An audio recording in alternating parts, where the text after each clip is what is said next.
a respeito dos recabidos, cujo tema é: não vou me corromper. Não vou me corromper. Todos acharam? Bem mais coisa de ser forte. O pessoal é bom de Deus. Jeremias 35. Assim diz a palavra do Senhor. A palavra que do Senhor veio a Jeremias nos dias de Jeoiaquim, filho de Josias, rei de Judá, dizendo: vai à casa dos recabitas e fala com eles, e leva-os à casa do Senhor, a uma das câmeras, e dá-lhes vinho a beber. Então tomei a Jazanias, filho de Jeremias, filho de Abazinias, e a seus irmãos, e a todos os seus filhos, e a toda a casa dos recabitas, e o levei à casa do Senhor, a câmara dos filhos de Anã, filho de Gidalias, homem de Deus, que estava junto à câmara dos príncipes, que ficava sobre a câmara de Maazéias, filho de Salu, guarda do vestíbulo. E pus diante dos filhos da casa dos recabitas taças cheias de vinho e copos, e disse-lhes: bebei vinho. Somente eu terei a leitura da palavra. Te peço para que permaneça com sua Bíblia aberta para acompanhar esse texto, e a igreja pode se sentar em nome de Jesus.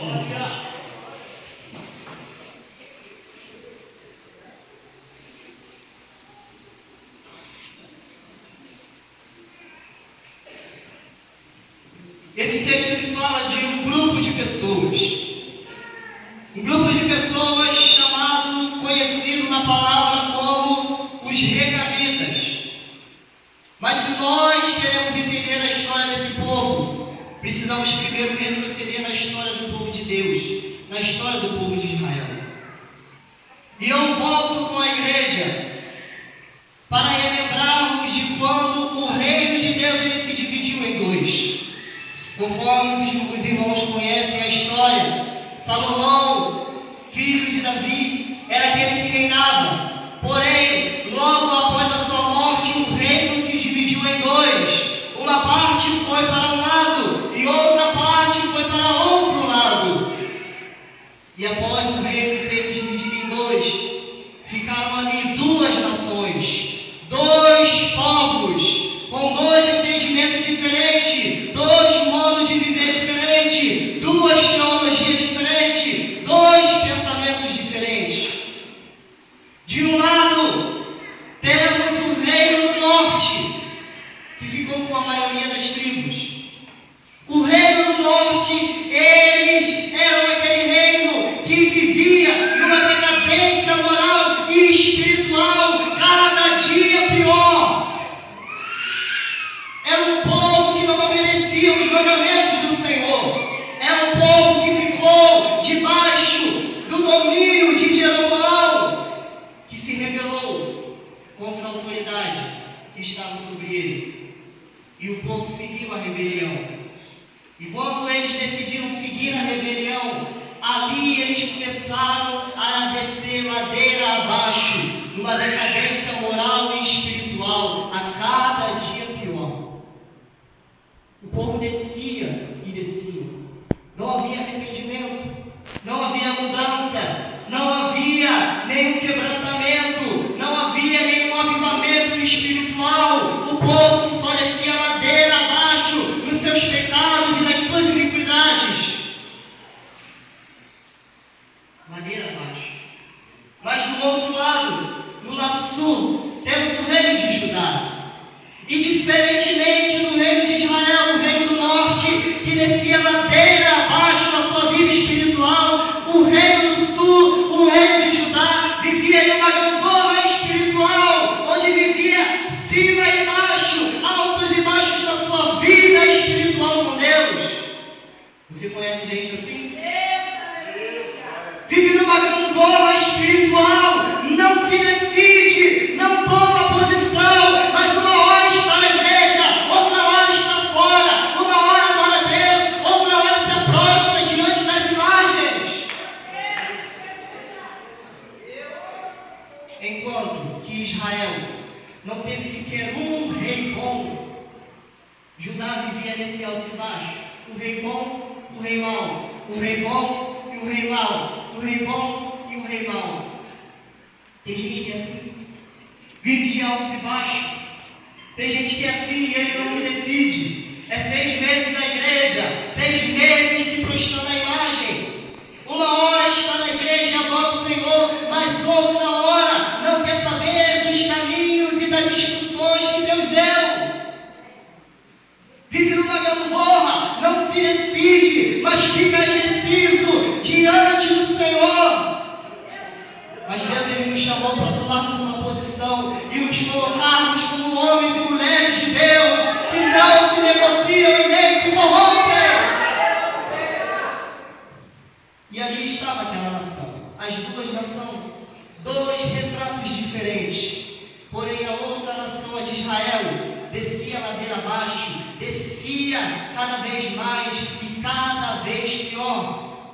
E conforme a igreja conhece a história, um desses reis que se levantou sobre essa nação foi o rei Acabe. Rei Acabe que não fez nada reto perante os olhos do Senhor, mas se corrompeu e corrompeu o povo, se jogou à idolatria, se casou com uma mulher filha do diabo chamada Jezabel. E conforme sabemos a história, Acabe não teve arrependimento.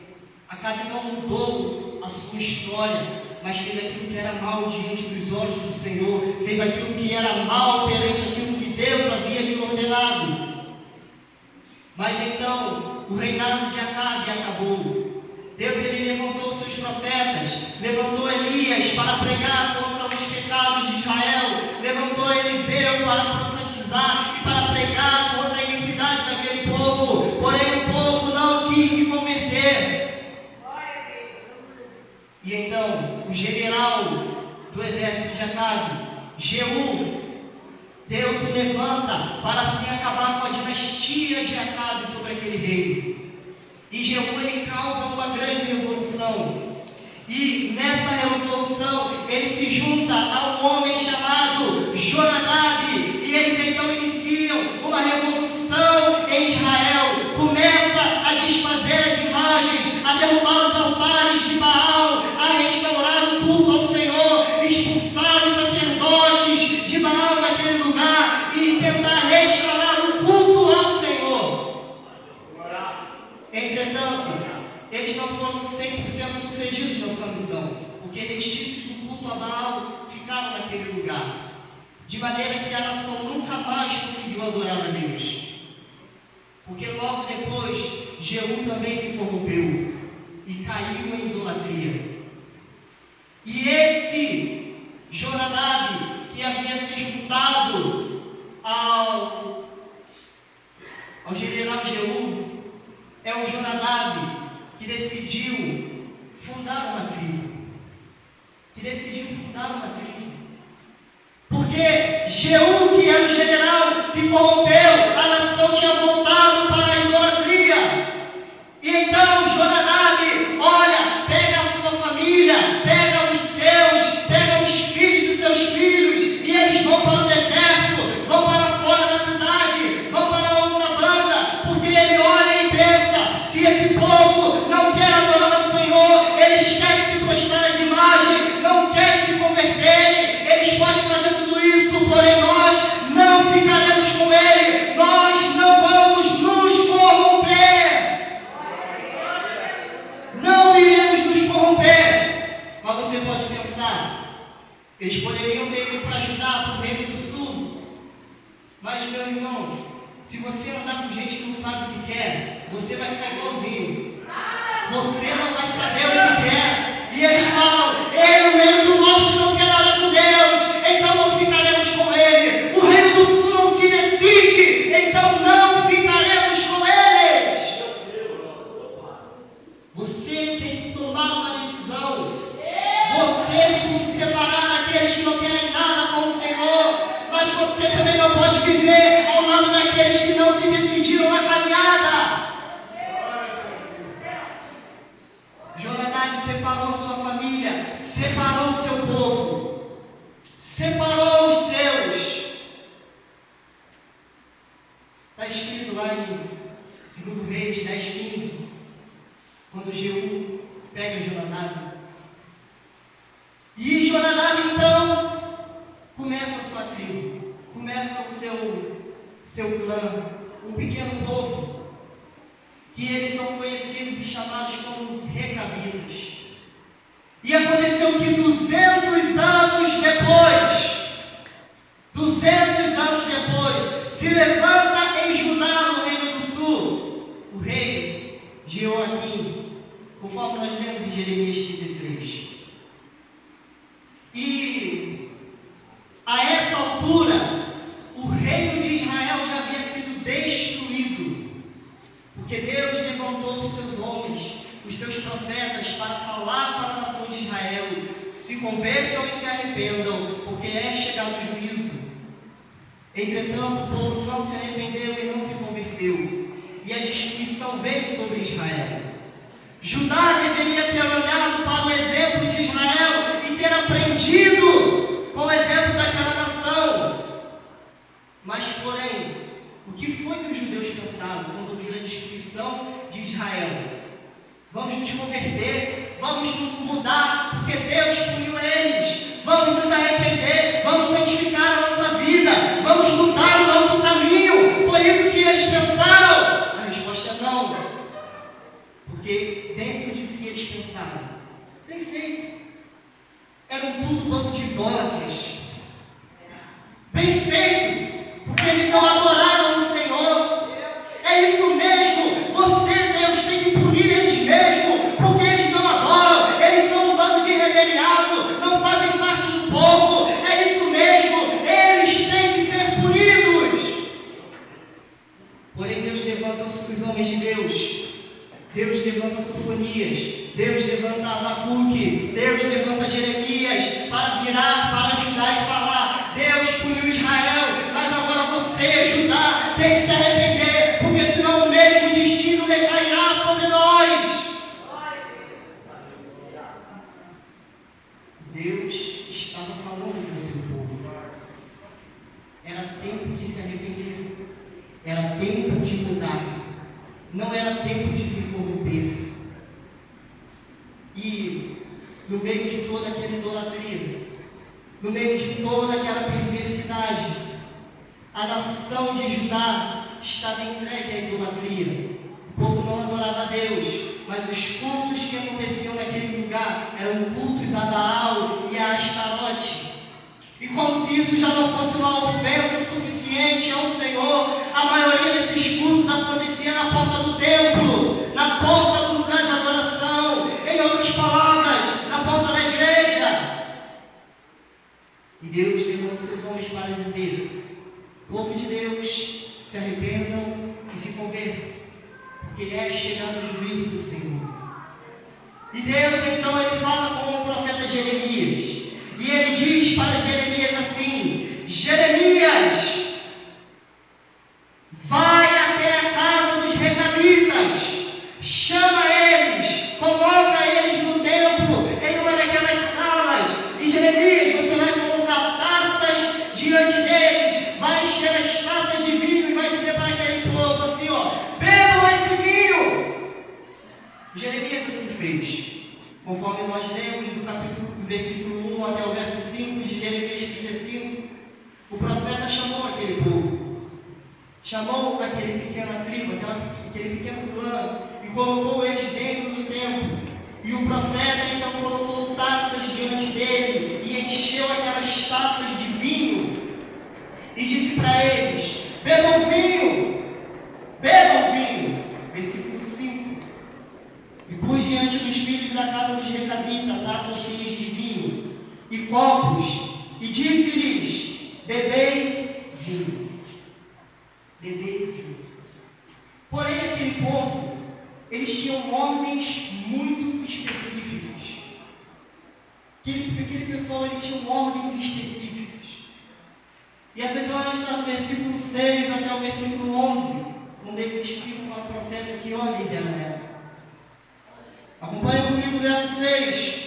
Porém eles disseram: não beberemos vinho, porque Jonadab, filho de Recabe, nosso pai, nos ordenou dizendo: nunca jamais beberei vinho, nem vós, nem vossos filhos. Não edificareis casa, nem semeareis semente, nem plantareis vinho, nem a possuireis, mas habitareis em tendas todos os vossos dias, para que vivais muitos dias sobre a face da terra, em que vós andais peregrinando. Obedecemos, pois, a voz de Jonadab, filho de Recabe, nosso pai, e tudo quanto nos ordenou, de maneira que não bebemos vinho em todos os nossos dias, nem nós, nem nossas mulheres, nem nossos filhos, nem nossas filhas, nem edificamos casa para nossa habitação, nem temos vinha, nem campo, nem semente, mas habitamos em tendas, e assim obedecemos e fazemos conforme tudo quanto nos ordenou Jonadab,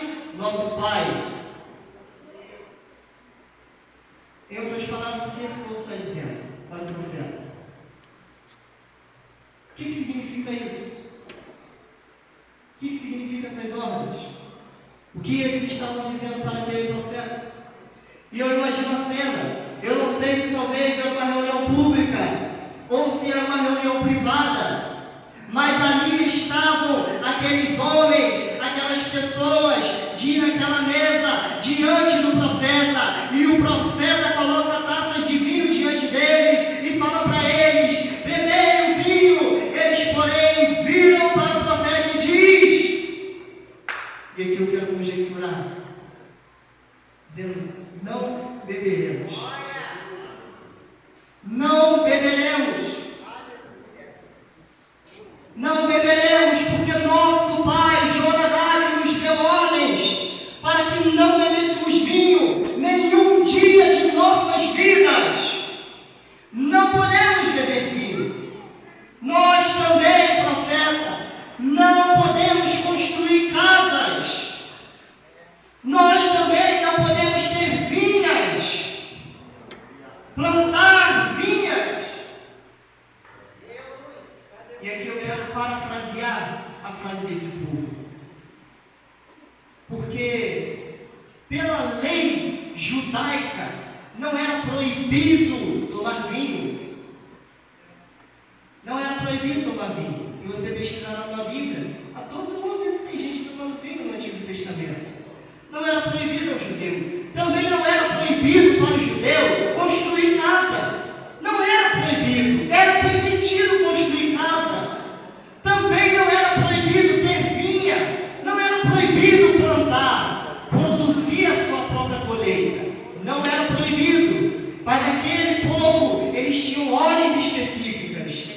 Podia, não era proibido, mas eles não podiam. E aqui eu quero parafrasear a frase desse povo diante do profeta, dizendo: olha, profeta, muito obrigado por ter nos chamado, por ter nos convocado para estar aqui no templo, junto com o Senhor, adorando a Deus, louvando a Deus, edificando o nome do Senhor. E o Senhor colocou vinho para que nós pudéssemos beber. Eu sei, profeta, que vocês bebem vinho, porém nós não bebemos. Eu sei, profeta, que vocês constroem casas, palácios, que vocês constroem casas confortáveis, porém nós não podemos. Eu sei que vocês podem ter a sua empresa, construir a sua vinha, porém nós não podemos. Eles podem, mas nós não. Louvado seja Deus.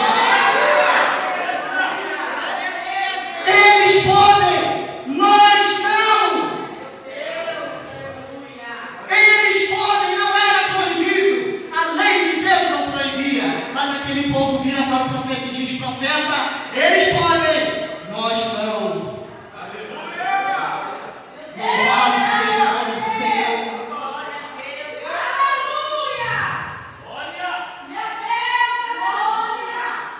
Deus, Ele te chamou para ser diferente. Não é porque todo mundo pode que nós podemos também. Não é porque todo mundo faz que nós iremos fazer. Não é porque não é proibido que a gente vai sair fazendo. Não! Nós somos um povo separado. Nós somos um povo que tem ordens do céu. Ainda que todos se corrompam, nós não iremos nos corromper.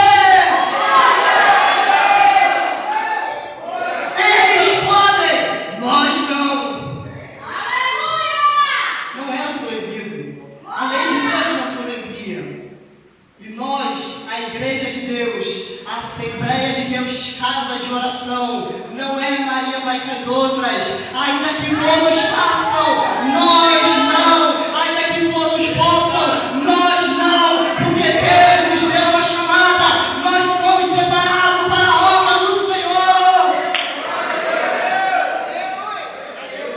Ainda que todos possam, nós não.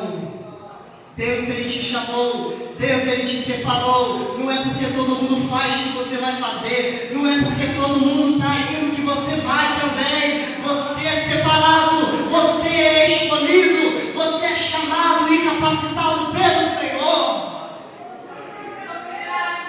Aquele povo olhou e disse: nós não iremos nos corromper, não vamos nos corromper, ainda que todos se corrompam, nós não.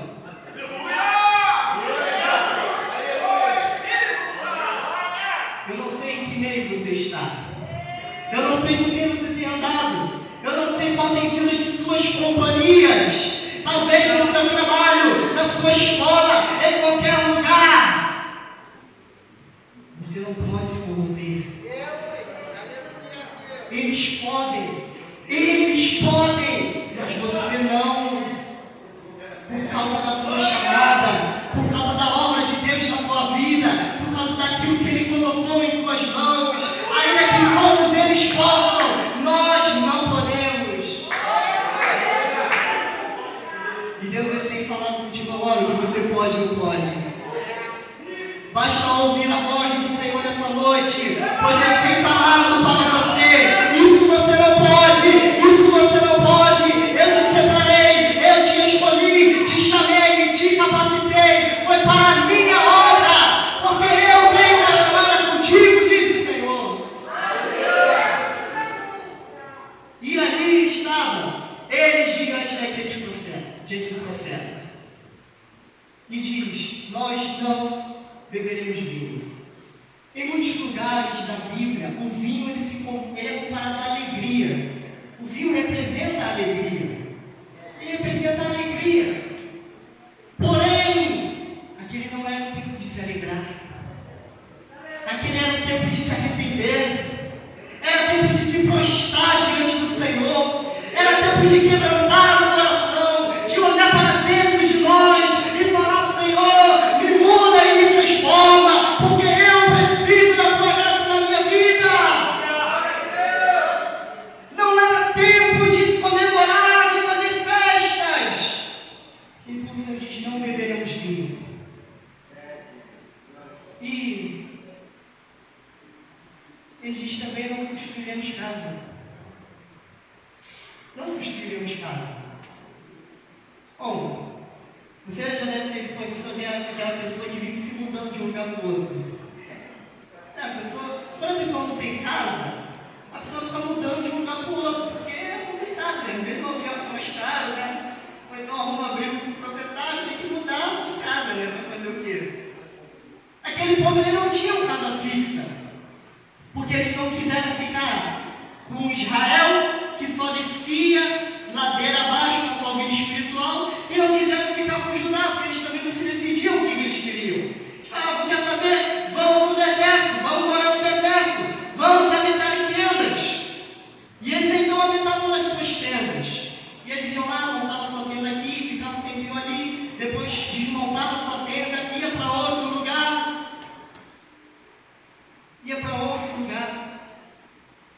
Porque eles eram fiéis ao Senhor. E às vezes nós ficamos preocupados em construir palácios, em construir casas gigantescas, mas esquecemos de edificar a nossa própria casa espiritual. Esquecemos de construir a nossa casa espiritual, porque você é casa espiritual, você é a habitação do Deus poderoso. E eles também disseram: nós não construímos vinha, não plantamos vinha. Se você sabe, a vinha era uma fonte de renda, porque você planta a vinha e você vende tudo que dá, não é verdade? Então aquele povo vivia de quê? Do seu rebanho. Eles carregavam o seu rebanho junto com eles, no deserto. O que eu aprendo com isso, igreja? Às vezes nós ficamos preocupados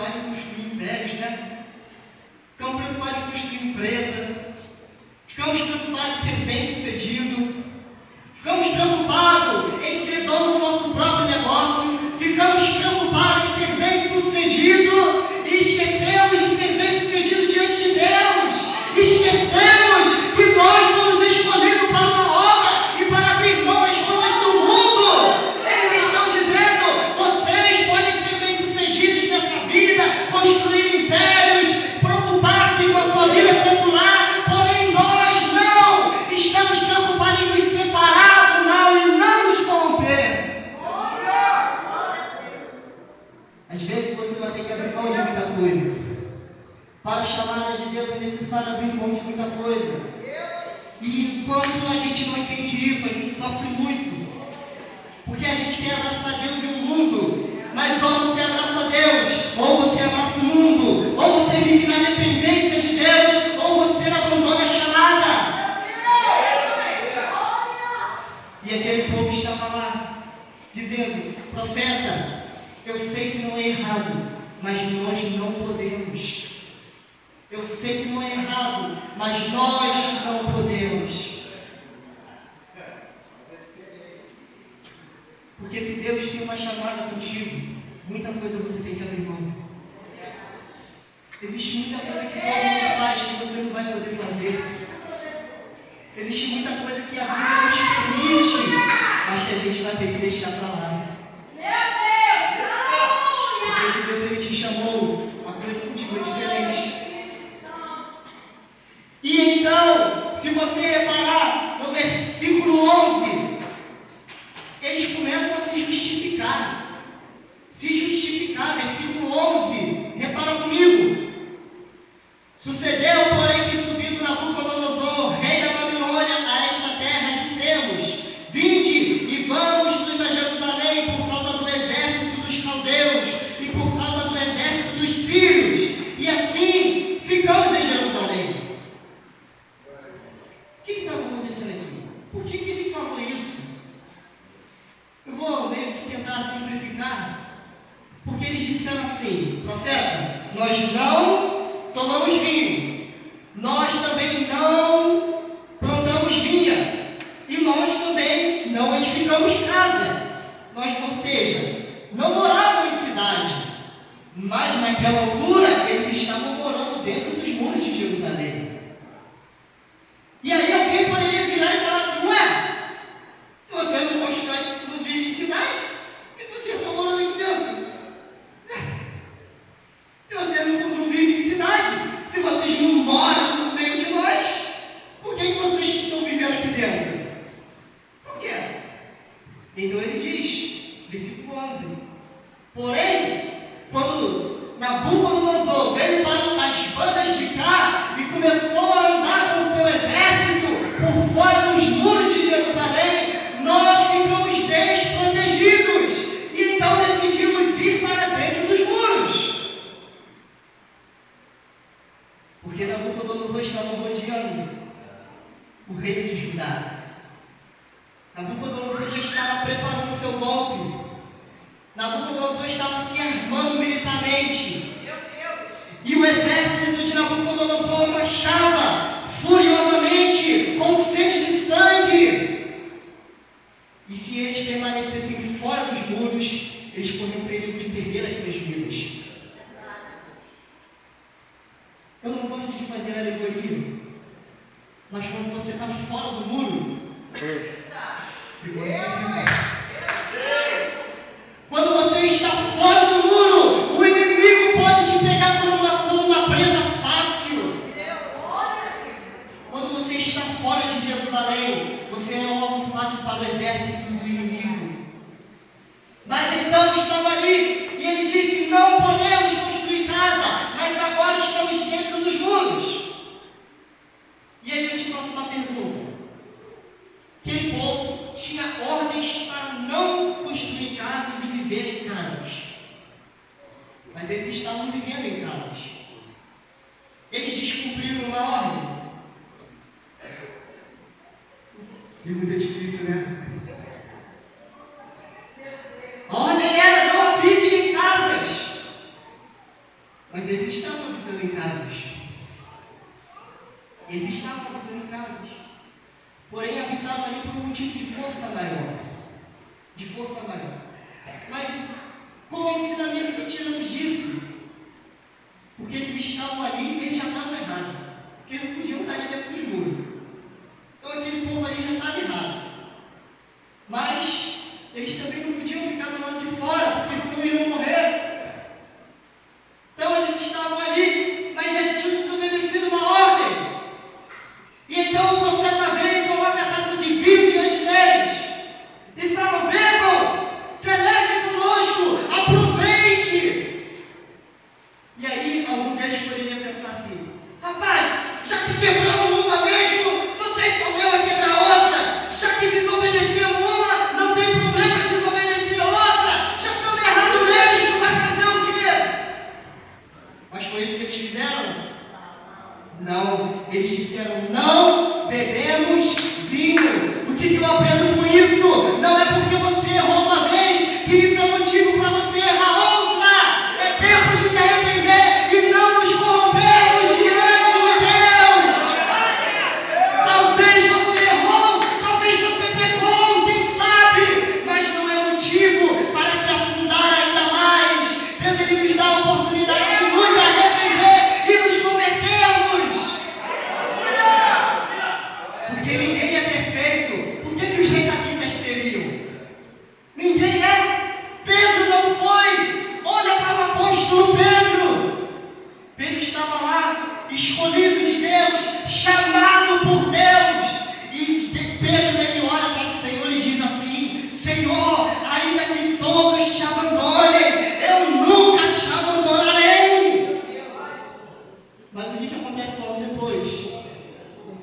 Pedro nega Jesus. Não foi uma vez, não foram duas, mas foram três. Pedro errou, Pedro pecou. Pedro abandona a sua chamada de apóstolo e volta para o barco. Diz: esse negócio de discípulo não é para mim, vou voltar a ser pescador. Mas o que Jesus faz?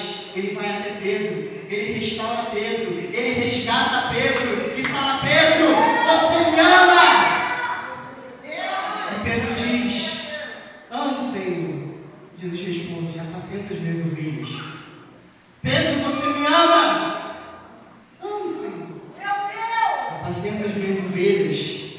Pedro, você me ama? Senhor, tu sabes, tu conheces o meu coração, tu sabes o que está dentro de mim. Pedro, apacenta as minhas ovelhas. Eu estou te devolvendo a chamada, eu estou te restaurando, eu estou te reconstruindo na presença do Altíssimo. Não é porque você errou. Se a gente lembrar de João Marcos saiu na viagem missionária com o apóstolo Paulo. E Paulo não teve paciência com João Marcos. Não teve paciência com ele. A gente não sabe bem o porquê, mas no meio da viagem missionária, talvez João Marcos pensou que missão fosse turismo. E decidiu voltar para casa. E aí depois, João Marcos tenta voltar na viagem missionária, mas Paulo diz: comigo ele não vai não. Comigo ele não vai, porque ele já nos abandonou e ele vai nos abandonar de novo. Comigo ele não vai. Mas lá na frente, quando o apóstolo já está nas suas últimas palavras, ele diz: João Marcos, ele me amou para o ministério. João Marcos errou, mas Deus lhe restaurou a chamada. Olhe para o apóstolo Paulo, perseguidor da igreja. Mas Deus restaurou o apóstolo e disse: eu estou te chamando, porque você é para mim, Paulo, um vaso escolhido. Você é vaso escolhido do Senhor. Não é porque você errou uma vez que é motivo para errar outra. Deus, Ele restaura a chamada e reconstrói o plano dele na sua vida. Não é porque você errou que é motivo para errar de novo. Errou, se arrepende. Errou, procura seu pastor, confessa os seus pecados, se converte diante do Senhor, porque Ele tem coisas grandes para mim e para a sua vida. Mas, no versículo 12 em diante, vem então a dura palavra do Senhor para aquele povo. Versículo 12. Então veio a palavra do Senhor a Jeremias, dizendo: assim diz o Senhor dos Exércitos, Deus de Israel: vai e dizes aos homens de Judá e aos moradores de Jerusalém: porventura nunca aceitareis instrução para ouvir as minhas palavras, diz o Senhor. As palavras de Jonadab, filho de Recabe, que ordenou a seus filhos que não bebessem vinho, os profetas, madrugando e insistindo e dizendo: convertei-vos agora cada um do seu mau caminho e fazei boas vossas ações, e não sigais a outros deuses para servi-los, e assim ficareis na terra que vos dei a vós e a vossos pais. Porém não inclinastes o vosso ouvido, nem me obedecestes a mim.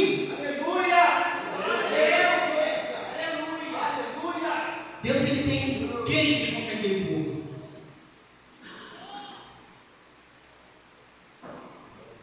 A primeira queixa dele é: porventura nunca ouvireis instrução? Porventura vocês nunca vão receber instrução? É uma pergunta que Deus faz para aquele povo. Porventura nunca recebereis instrução, porque eu tenho falado, eu tenho dito, tenho instruído, mas vocês não recebem as minhas instruções, não recebem as minhas palavras. Diz o Senhor para aquele povo. E é interessante dizer que aquele povo não recebia instrução. Já viu aquela pessoa que você instrui, ela não recebe nada do que está falando? Tu ensina, e a pessoa não aprende, não quer aprender, não quer saber, não está nem aí. Era um povo de Judá. Não queria saber, eles não estavam nem aí para nada, não recebiam instruções. E Deus é um Deus organizado e específico. Porque quando você olha para o Antigo Testamento, Deus, ele quer ser adorado, mas ele dá ordens específicas de como ele quer ser adorado. E aquele povo que vivia na gangorra espiritual de altos e baixos, uma hora está aqui, outra hora está lá, é um pé no mundo, um pé na igreja, não se decide o que ele quer, o que ele vai ser, se abraça chamado ou não. Aquele povo que vivia nos altos e baixos, quando eles estavam lá embaixo, era lá embaixo mesmo, era adorando Baal, adorando Astarote, era se prostituindo, era se corrompendo. Mas quando dava aquele relance assim, que o povo disse: não, vamos voltar para o Senhor, vamos voltar para Deus, vamos voltar para a casa do Pai, porque lá é que tem alegria, lá é que tem amor, lá é que é um lugar bom. Quando eles voltavam, eles queriam adorar a Deus do jeito que está na Bíblia, do jeito que está na palavra. Eles queriam adorar a Deus do jeito deles. Queriam adorar a Deus do jeito deles, da maneira deles, da forma deles, porque eles tinham aquela ideia de que, não importa, o importante é que eu estou na igreja, não importa o que eu faço, o importante é que eu venho para a casa do Senhor, não importa o que eu faço, o importante é que eu estou na igreja cantando a Deus.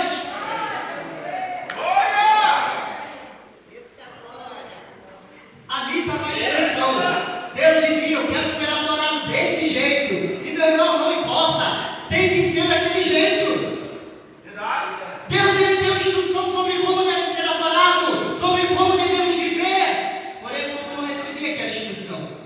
E é engraçado que Jesus, ele diz assim, que as portas do inferno não prevaleceriam contra a igreja do Senhor. Meu irmão, mas as portas do inferno só vão cair por terra se nós fizermos do jeito de Deus. Se nós andarmos a nossa vida do jeito que Deus quer. Se nós fizermos o nosso culto do jeito que Deus quer. Porque não é do meu jeito, não é do seu jeito, não é do nosso jeito, é do jeito de Deus. Se a igreja caminhar conforme Deus quer, as portas do inferno não prevalecerão contra a igreja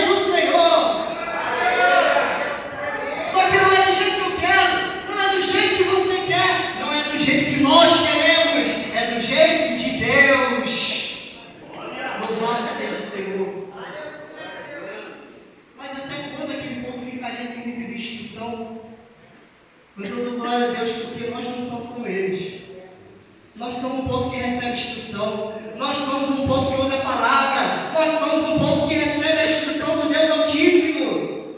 Aleluia! E no versículo 14, Deus ele faz um paralelo entre o povo e os recabitas. Ele fala assim: o Jonadab falou, os recabitas ouviram. Porém, eu tenho falado, mas você não ouve. Aí você pode dizer assim: mas Deus, eu estou aqui esperando a tua voz. Eu estou esperando o Senhor falar comigo. Já viu aquele... Já deve ter conhecido alguém assim. Você vai falar com o camarada ou com a mulher. Eu te dava a palavra para você falar. Aí você fala. Você entrega ou você entregar? Ele diz: vou orar para Deus falar comigo. Confirmar se é isso mesmo. Aí Deus usa os 10 profetas. Ele fala: estou esperando Deus falar comigo. Porque aqui é ligação direta, né? Mas, meu irmão, posso te falar uma coisa? A menos que você tenha um dom de profeta, Deus não vai falar direto contigo. Porque Deus não fala direto com aquele povo. Porque nos versículos seguintes, no versículo 15, Deus ele vai dizer de que maneira que ele fala. Versículo 15: e vos tenho enviado todos os meus servos, os profetas, madrugando e insistindo e dizendo: convertei-vos agora, cada um no seu mau caminho, e recebei boas as vossas ações, e não sigais outros deuses para servi-los, e assim ficarei na terra que vos dei a vossos pais. Porém, não inclinastes o vosso ouvido, nem obedecestes a mim. O que ele está dizendo? Deus ele tem muita maneira de falar. Deus ele fala de muito modo. Quando Deus falou com Abraão, não chegou nenhum profeta dizendo: Abraão, sai da tua terra, da tua parentela e vai. Não. Talvez era uma voz falando na cabeça de Abraão. Aí quem vai saber? Quando Deus falou com Moisés, Deus falou da sarça. A voz saiu da sarça. Quando os discípulos estavam em cima do monte da transfiguração de Jesus, a voz de Deus saiu da nuvem. Mas, ainda que Deus fale de muitas maneiras, na maior parte da Bíblia que Deus está falando por intermédio de alguém. Na Bíblia, Deus está falando por meio de alguém, por meio dos profetas, por meio do patriarca, por meio dos discípulos, por meio dos apóstolos. É sempre por meio de alguém. Hoje não é diferente. Deus ele fala de muitas maneiras. Se Deus quiser, ele fala até através do versículo. Mas o meio comum que Deus usa para falar é através dos homens e mulheres de Deus. Deus ele quer falar contigo, ele levanta homens e mulheres para falar contigo. Ele levanta pregadores, ele levanta ministros, ele levanta os profetas. Então, meu amado, se cerque de pessoas de Deus, ouça as pessoas de Deus. Deus ele tem colocado pessoas no teu caminho para falar contigo, mas você não tem nada ouvido. Deus ele diz: ouça os homens e mulheres de Deus que colocam no seu caminho. Ouça os homens e mulheres de Deus, porque eu tenho coisas grandes para ti, diz o Senhor. Mas então, Deus ele vira para aquele povo e diz: povo, já que vocês não me obedecem, já que vocês não querem nada, já que vocês ficam em cima do muro, já que vocês não se decidem, seu tempo está acabando. Deus ele vira para aquela nação e diz no versículo 17: por isso assim diz o Senhor, Deus dos exércitos, Deus de Israel: eis que trarei sobre Judá e sobre todos os moradores de Jerusalém todo o mal que falei contra eles, pois lhe tenho falado e não ouviram, e clamei a eles e não responderam. Deus ele diz: trarei o mal sobre Judá. E essa é um lado de Deus que a gente não gosta de falar. É um lado de Deus que a gente não gosta de pregar. Porque a gente acredita muito naquele Deus que parece mais um senhorzinho numa cadeira de balanço, que quer tudo de bom para os seus netinhos. Mas Deus ele é santo e poderoso. Ele é o Senhor do universo. Ele é o Criador de todas as coisas. Ele é quem tem todo o poder em suas mãos. E ele vira para aquela nação que não se decide e diz: trarei um juízo sobre vocês. Meu irmão, talvez você entrou aqui hoje e você ainda não se decidiu o que você quer. E Deus ele diz para você que o tempo está acabando, que o momento está chegando, que você tem que sair daqui hoje decidido, que você tem que sair daqui hoje com uma posição diante do Senhor, porque Deus não nos chamou para retroceder, mas o Senhor ele te chamou para avançar. Deus ele quer contar contigo no reino. Deus ele quer entregar uma chamada na tua mão. Porém, nos versículos adiante, Deus ele abençoa os recabitas. Por que eles abençoam os recabitas? Porque eles eram fiéis. Fiel a Deus. Fiel a Deus. Eles eram fiel ao Senhor. E eram fiel à palavra que Jonadab lhes tinha dado. Mas, para o povo de Judá, ficou o juízo de Deus. Para o povo de Judá, veio o castigo. Deus ele quer castigar o seu povo. É a vontade de Deus trazer juízo sobre mim e sobre você? A vontade de Deus é que você seja abençoado. A vontade de Deus é que você seja ricamente usado por Ele. Mas se nós ficarmos como a nação de Judá, indecisos, sem saber o que queremos, porque às vezes a gente só decide o que quer quando a gente chega lá embaixo no fundo do poço. E se você precisa chegar lá para tomar uma decisão, é para lá que você vai.